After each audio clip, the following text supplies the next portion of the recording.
Hi friends, Shri Shirdi Sai ఆత్మజ్ఞాన తత్వము part 10.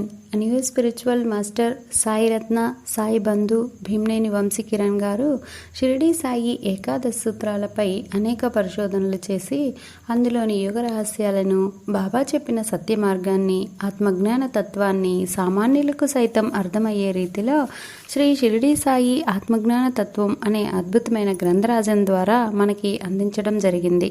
Sadhguru spiritual foundation ద్వారా ఆ పుస్తకంలోని ఇస్తేనే వస్తుంది అన్న అంశాన్ని ఈరోజు తెలుసుకుందాం. ఇస్తేనే వస్తుంది. విత్తనం భూమిలో విత్తితేనే మొక్క మొలిచేది, మనం ఫలాన్ని అందుకునేది. విత్తనం విత్తకుండా ఫలాన్ని ఆశించడం మూర్ఖత్వం. మనం మూగ ప్రాణుల పట్ల కరుణ చూపిస్తే మనకు కరుణ లభిస్తుంది. తోటి మానవులపై ప్రేమ చూపిస్తే మనకి ప్రేమ లభిస్తుంది. మనకన్నా క్రింది వారిపై దయ చూపిస్తే మనకి దయ లభిస్తుంది. శత్రువుల పట్ల జాలి చూపిస్తే మనకి జాలి లభిస్తుంది. 1914లో ఒకసారి బాబా కొన్ని కఫ్నీలు సిద్ధం చేయించి కొంతమంది భక్తులకు పంచుతున్నారు. నార్కే దూరం నుండి చూస్తూ తనకి కూడా బాబా ఒకటి ఇస్తే బాగుండు అనుకున్నాడు. అడగటానికి ధైర్యం చాలదు. కఫ్నీలు నార్కేకు ఇవ్వకుండా అందరికీ పంచిన తర్వాత బాబా అతన్ని దగ్గరకు పిలిచి పక్కన కూర్చోపెట్టుకుని ప్రేమగా తల నిమురుతూ అతని కళ్ళలోకే చూస్తూ, నీకు కఫ్నీ ఇవ్వనందుకు నన్ను తప్పు పట్టవద్దు, నీకు ఇవ్వడానికి భగవంతుడు అనుమతించలేదు అన్నారు.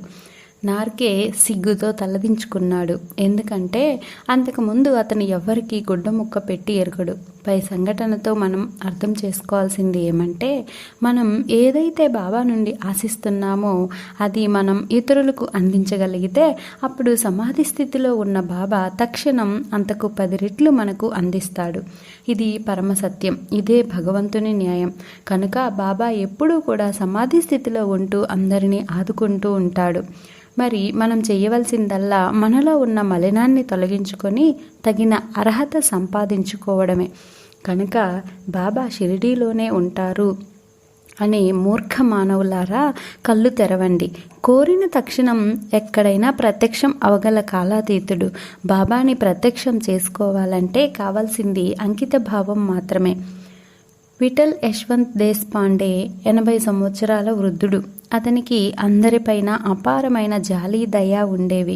ఒకసారి అతను కారులో ప్రయాణిస్తుంటే అహ్మద్ నగర్ దగ్గర ఒక వ్యక్తిని కారు గుద్దేసింది. ఆ దెబ్బకు అతను స్పృహ తప్పి పడిపోతే తన తప్పేమీ లేకున్నా దేశపాండే అక్కడి నుండి తప్పించుకొని పోకుండా ఆ గాయపడ్డ వ్యక్తిని తీసుకొని దగ్గరలో ఉన్న ఆసుపత్రిలో చేర్పించి తన సొంత ఖర్చులతో మెరుగైన వైద్యం అందించి అతన్ని కోలుకొనేలా చేశాడు. ఎన్నో మైళ్ళ దూరంలో ఉన్న బాబా సమాధి స్థితి నుండి ఇది తెలుసుకొని దేశపాండే కరుణ హృదయం మెచ్చి తాను మరణించిన తరువాత కూడా తన కృపను అందిస్తూ దేశపాండేకి ఎన్నోసార్లు దర్శనం ఇచ్చేవాడు. ఆ దర్శనాలలో ఒకటి 1968లో అనంత చతుర్దశి నాడు జరిగింది. సమాధి నుండి బాబా దర్శనం. ఆ గొప్ప అనుభవం దేశపాండే మాటల్లో. బాబా సమాధి చెందినాక కూడా వారి దయా ప్రేమ నాపై అపారంగా ప్రవహించేవి. ఒకరోజు కాషాయము, రుద్రాక్షలు ధరించిన ఒక సన్యాసి మా ఇంటి ఎదుటకు వచ్చి నాకు కొంచెం టీ కావాలి, ఇస్తారా అని హిందీలో అడిగాడు. నేను వారిని లోపలికి పిలిచి కూర్చోబెట్టి చక్కెర వేసి పాలు ఇవ్వమంటారా అని అడిగితే సరేనన్నారు. ఇంట్లోంచి పాలు తీసుకొచ్చి ఇచ్చేదాకా ఆయన మౌనంగా ఉన్నారు. పాలు అందిస్తూ అతని వంక చూశాను. కాషాయ అంబరి బదులు సాయిబాబా కూర్చుని ఉన్నారు. తెల్లని వస్త్రాలతో దగదగలాడుతూ ఉన్నారు.